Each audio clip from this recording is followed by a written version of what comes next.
Uma das novidades que temos para vos apresentar na versão 2013 é a possibilidade de gerarmos referências multibancos com o software PHC.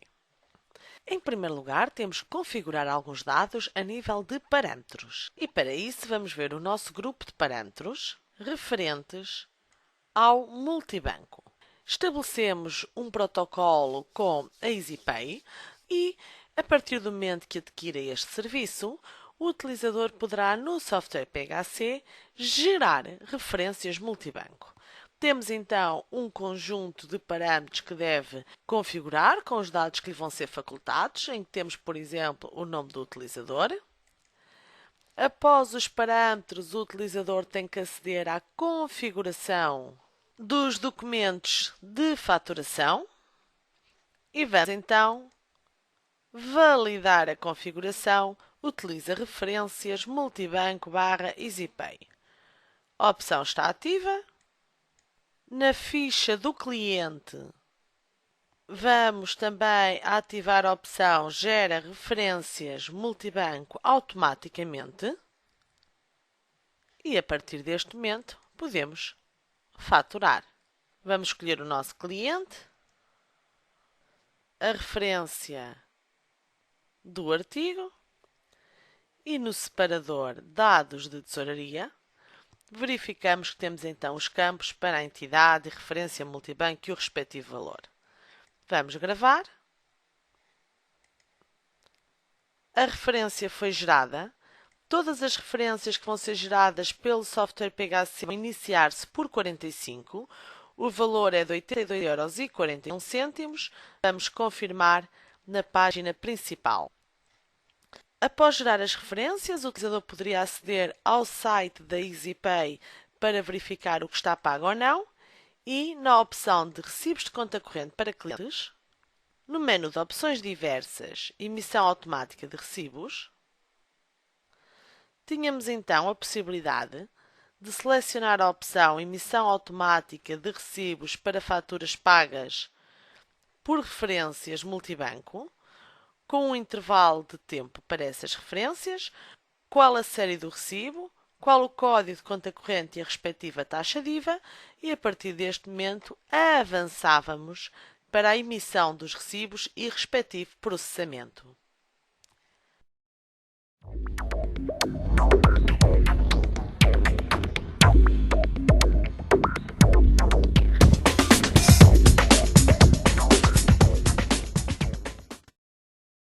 Quantas vezes já pensou como seria útil poder enviar as faturas por PDF aos seus clientes com um certificado de assinatura válido? A partir da versão 2013 isto já é possível. Temos o exemplo de uma fatura que eu vou enviar por documento eletrónico.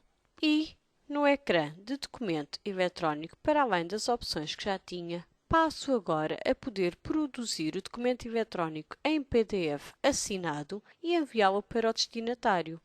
Inclusive, se tiver o módulo de Control Doc ativo, posso guardá-lo como anexo no Control Doc agregado ao documento que estou a emitir. Vou então utilizar esta opção para executar o meu documento eletrónico e enviá-lo ao meu cliente. A aplicação, como veem, automaticamente abre-me o Outlook com um novo e-mail, já com o meu destinatário preenchido, e em anexo o documento relativo ao PDF da minha fatura. Eu vou editar este PDF e cá tenho a minha fatura com os dados em causa, normalizada e devidamente assinada. Temos aqui a assinatura do meu documento com todos os detalhes de acordo com aquilo que é legalmente obrigatório para os documentos que são enviados assinados em PDF. O documento foi então produzido e enviado corretamente e a partir deste momento eu tenho tratado o meu documento de faturação e se vier ver os anexos do Control Doc, tenho inclusive o documento já enviado. Tenho 2 documentos e o segundo é precisamente aquele que acabei de enviar agora. Como é que devemos configurar a aplicação para conseguir este resultado? Em primeiro lugar, no menu de grupos de utilizadores, é necessário ter ativa a validação dos documentos eletrónicos. Assim como no menu Programas, caso queiramos anexar o PDF ao próprio documento, temos que possuir ativa a licença de Control Doc. Depois, ao nível da configuração do próprio documento de faturação, é necessário sabermos qual o documento que vamos querer assinar.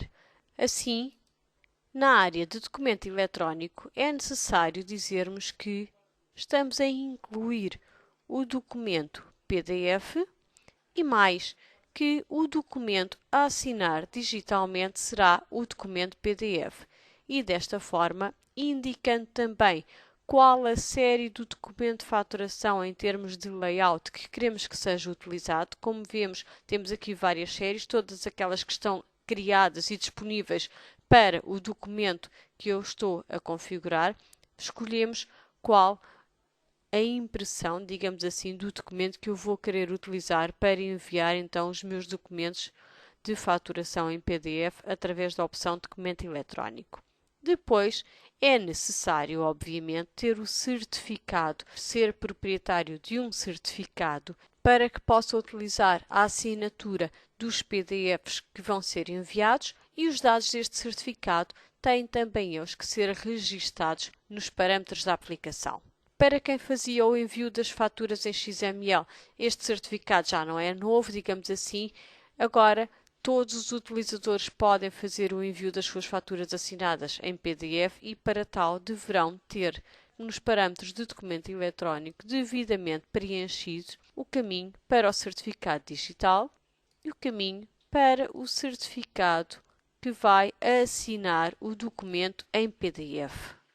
Depois, é obviamente necessário indicar que utiliza documento eletrónico, dizer qual o nome para a assinatura dos documentos em PDF e este nome tem que ser exatamente igual ao mesmo que deram quando pediram para que vos fosse emitido um certificado. Então, o nome que consta desse certificado é o que tem que indicar aqui como nome para a assinatura dos documentos em PDF. E desta forma estão concluídas as parametrizações necessárias. Como veem, neste caso são muito simples e passam a poder enviar as faturas através da opção de documento eletrónico como PDF assinado e inclusive anexá-lo ao vosso Control Doc, ficando agregado ao documento através do qual foi emitido.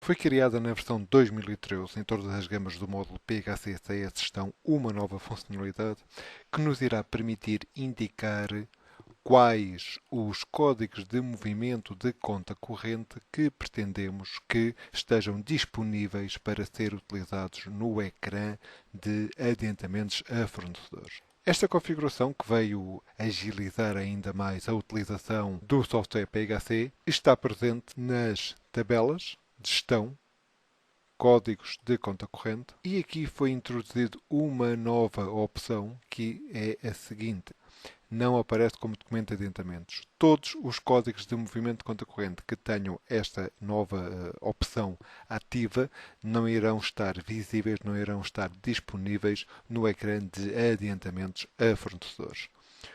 Os respectivos códigos que assim se pretenda que apareçam disponíveis não terão esta opção ativa e então serão os que irão aparecer disponíveis no respectivo ecrã.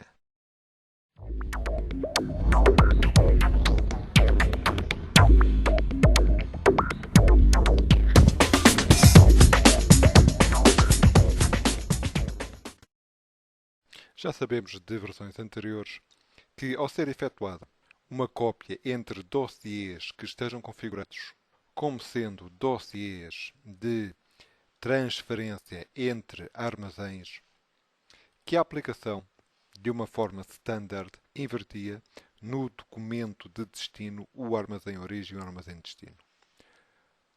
Vou introduzir o novo dossiê interno de transferências entre armazéns e vou copiar do mesmo.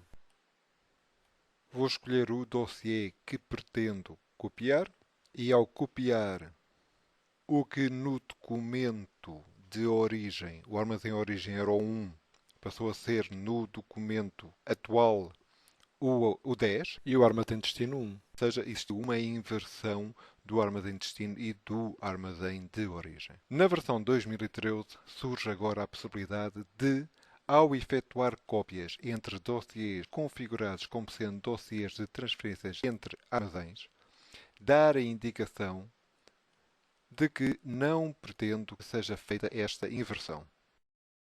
Vou então voltar a copiar, escolher o dossiê e nas opções sobre a cópia, quando estamos a trabalhar com dossiês de transferência entre armazéns, vou ter a possibilidade de dizer que não pretendo que seja efetuada a inversão dos armazéns. Vou então selecionar esta opção, copiar o dossiê escolhido e a aplicação mantém a ordem dos armazéns utilizados no dossiê original, permitindo que, se estivermos a efetuar um outro movimento de transferências entre armazéns, cujo armazém de origem seja o mesmo e apenas o armazém de destino seja diferente, possa agora proceder à respectiva alteração do armazém pretendido.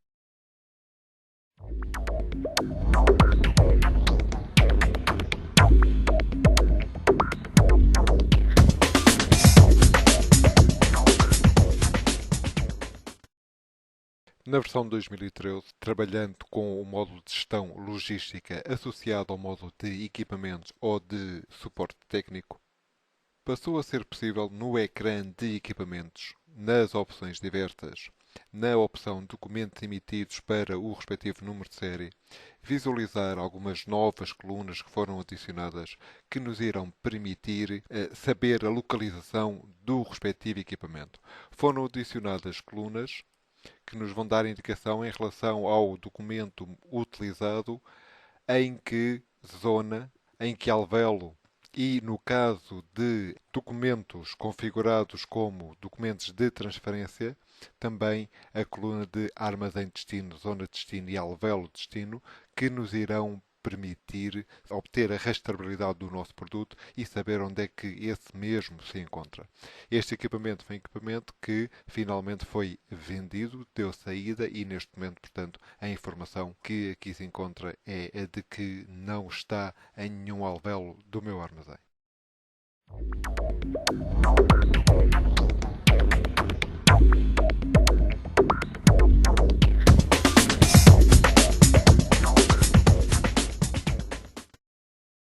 Vejamos agora uma novidade relacionada com o encontro de contas.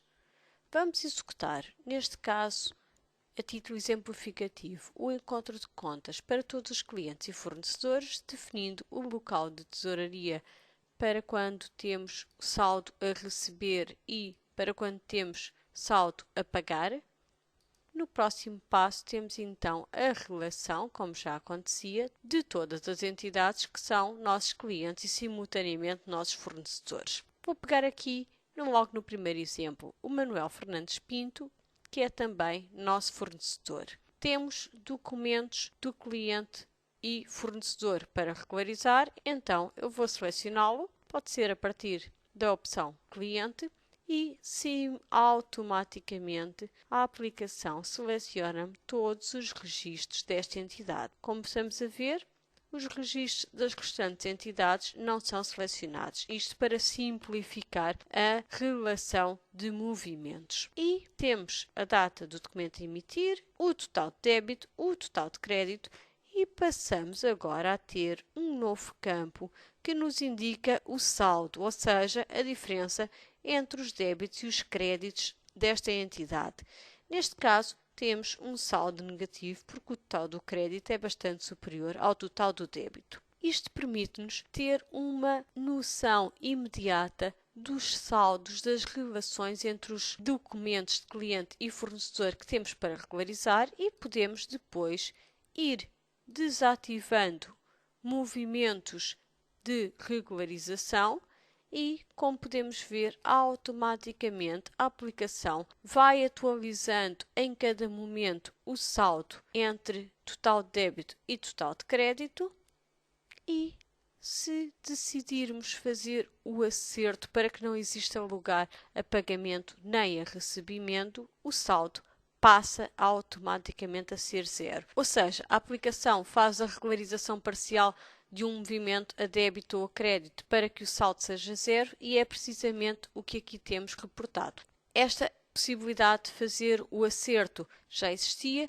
A novidade é precisamente a apresentação em cada momento do saldo dos movimentos a regularizar e temos então um encontro de contas ainda mais intuitivo e mais facilitador da relação e da regularização dos nossos movimentos. Posso agora terminar e, neste caso, serão regularizados os documentos selecionados sem que exista lugar a transação monetária. Foi emitido um recibo e um pagamento pelo mesmo montante.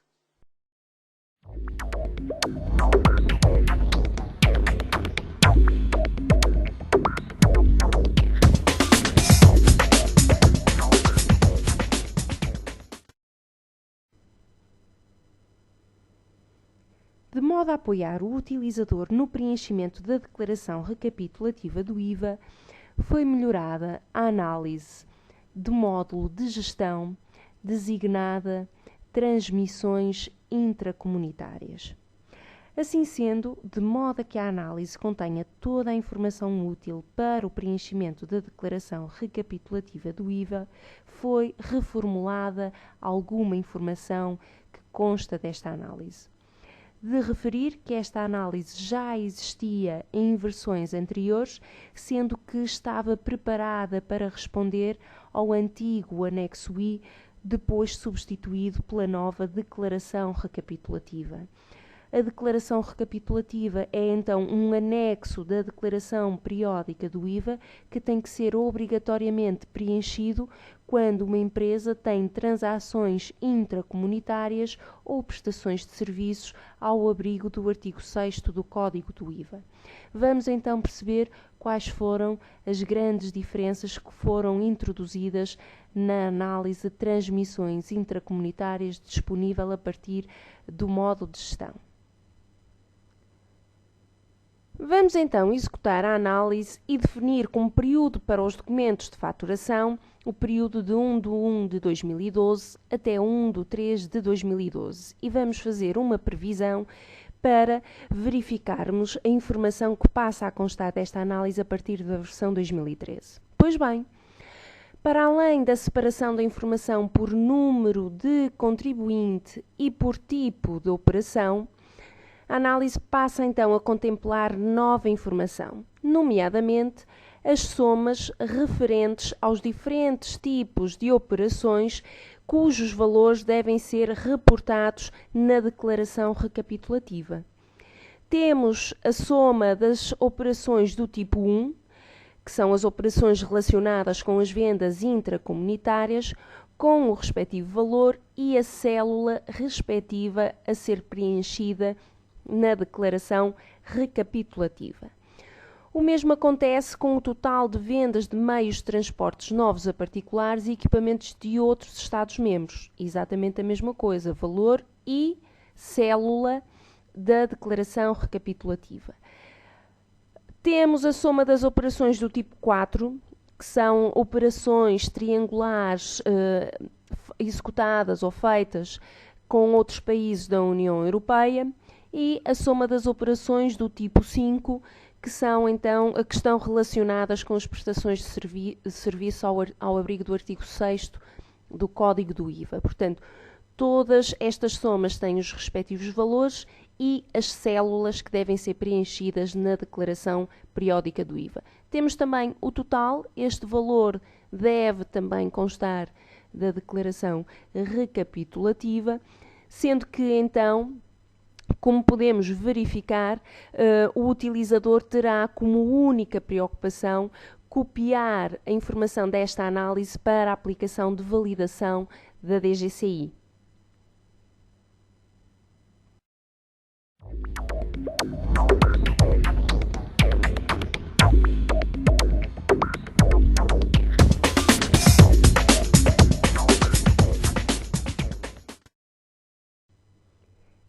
empresas, devido às suas características, têm um enorme volume de movimentos, pelo que têm necessidades acrescidas no que diz respeito à sua gestão de estoques.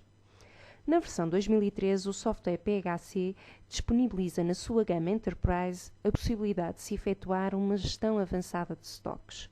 Esta funcionalidade permite ao utilizador fazer a sua gestão de estoques por data e hora, permitindo assim uma ordenação dos movimentos de estoque mais rigorosa e, por sua vez, uma afinação do seu custeio. Vejamos então o que é necessário fazer para trabalhar com esta nova funcionalidade. Tudo começa com a ativação de um parâmetro geral.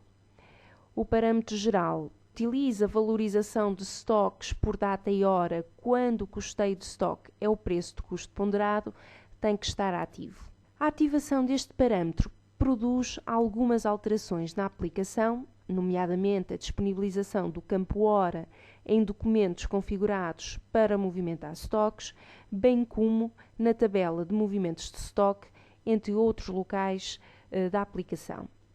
Vejamos então um exemplo para conseguirmos verificar então as grandes alterações que esta nova funcionalidade aplica no software PHC na sua gama Enterprise. Comecemos então por ver onde podemos encontrar esse novo campo hora no software PHC. Comecemos por introduzir uma compra. Obviamente que esta compra ou que este documento de compra tem que estar configurado para trabalhar com movimentação de estoques e vamos fazer aqui alguns movimentos para que possamos depois, mais à frente, verificar então as grandes alterações que esta nova funcionalidade traz na versão 2013 da gama Enterprise. Vamos só terminar de introduzir aqui o último artigo e podemos logo aqui verificar então um novo campo hora. Temos então aqui o campo hora para estoque que é preenchido com a hora em que se está a introduzir um movimento. No entanto, o utilizador poderá a qualquer momento alterar esta hora. Vamos gravar o documento e vamos introduzir agora um documento de vendas. A venda, de igual modo, tem que estar também configurada para movimentar estoques. E também aqui vamos introduzir exatamente os mesmos artigos, porque são estes artigos que vamos utilizar ao longo do exemplo para visualizar todas estas grandes alterações. E aqui também podemos então encontrar o campo hora para estoque. Gravando o documento, e vamos imaginar que queríamos definir que a saída ou o movimento de estoque de saída referente a este documento tem que ser feito antes da compra. Portanto, a qualquer momento podemos chegar aqui ao campo hora, a aplicação avisa que vamos alterar um documento, o documento de venda, e é só alterar então a hora para a hora que pretendermos definir então este movimento de estoque. Vamos fazer exatamente a mesma coisa para os dossiês internos. Imaginemos que temos um dossiê interno guia de remessa, portanto vamos dar entrada da mercadoria através de uma guia de remessa que também está configurada para movimentar estoque. Aqui podemos também visualizar o campo hora. O campo hora encontra-se no separador Outros dados, hora para estoque. Temos aqui mais um tipo de documento configurado então para o movimentar estoque e vamos terminar este pequeno circuito com a introdução de apenas mais uma venda, porque depois estas movimentações vão ser essenciais para vos mostrar mais à frente as alterações que foram introduzidas. Falta só mais um registro e vamos gravar a venda. Para conseguirmos perceber então as grandes alterações que esta nova funcionalidade traz na versão 2013 na gama Enterprise, vamos solicitar um extrato de movimentos do artigo A002 para percebermos já aqui algumas diferenças. Portanto, cá está, conseguimos, olhando para este extrato, visualizar já uma grande diferença que se prende com a ordenação dos movimentos de estoque. Eles estão não só organizados por data, mas também por hora. E podemos verificar isso de uma forma muito simples. Introduzimos o documento de compra antes do documento de venda. No entanto, como alteramos a hora no documento de venda, a ordenação aqui no extrato de movimentos reflete isso mesmo. Portanto, temos então o movimento de saída feito antes do movimento de entrada. Por aqui conseguimos obter um extrato de movimentos muito mais organizado, não só então pela data, mas também pela hora. Mas nada como vermos uma comparação com uma base de dados sem este parâmetro da valorização de estoques por data e hora ativo, para conseguirmos perceber as grandes diferenças entre uma base de dados com parâmetro ativo e sem parâmetro ativo.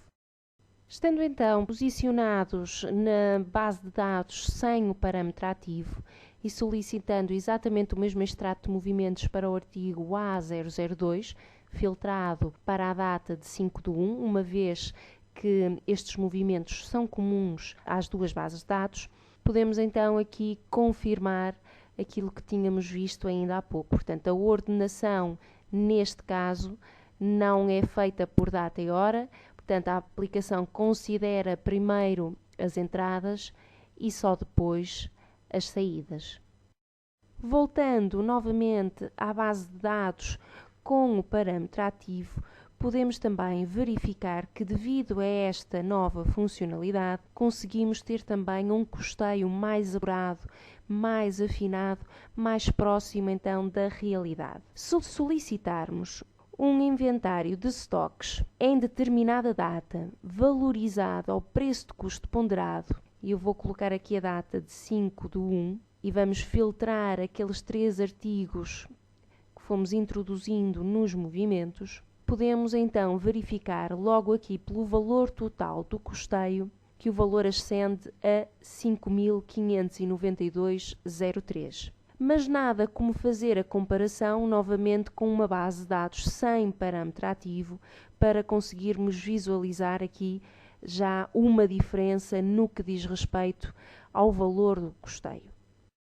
Estando novamente posicionados na base de dados sem o parâmetro ativo e solicitando um inventário de estoques à data também valorizado ao preço de custo ponderado à data para 5/1 e filtrando exatamente os mesmos artigos, podemos então aqui verificar já uma diferença, apesar dos poucos movimentos que foram efetuados. Portanto, a nível do valor total do custeio na base de dados sem parâmetro ativo, nós temos o total de 5.594,20 €. Portanto, verifica-se já aqui, então, uma diferença a nível de custeio com esta nova funcionalidade. Portanto, este custeio aproxima-se muito mais da realidade, trabalhando com a valorização de estoques por data e hora. Mas não ficamos por aqui nos melhoramentos das rotinas relacionadas com a gestão de estoques. Na versão 2013 da gama PHC Enterprise foi também otimizada a funcionalidade da rotina de correção de erros nos estoques.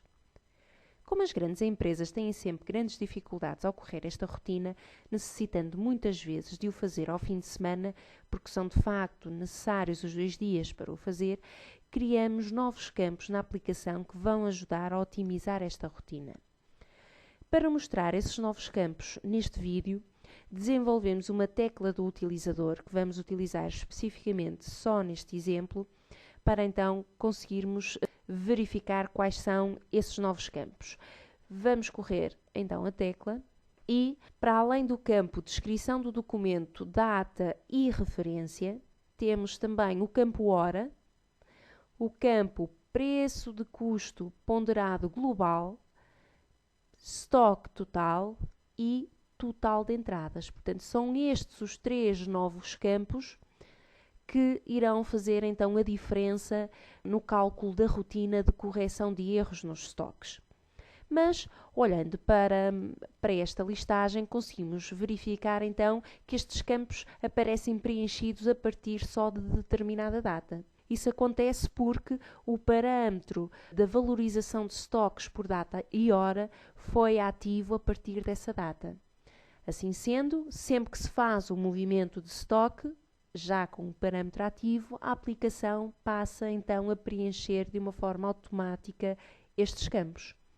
Acontece, porém, que existem campos cujos valores não se encontram preenchidos. Isso deve-se ao facto do parâmetro geral não estar ativo e desses campos ainda não existirem na aplicação quando os movimentos de estoque foram efetuados. Mas, se o utilizador trabalhar com gestão de estoques por armazém ou por lotes, tem também campos específicos para estas situações, para que a rotina de correção de erros nos estoques também seja agilizada nestas duas situações, na gestão de estoques por armazém ou por lotes. Assim sendo, a aplicação já não vai precisar de calcular esta informação a quando da rotina de correção de erros nos estoques, porque ela já existe.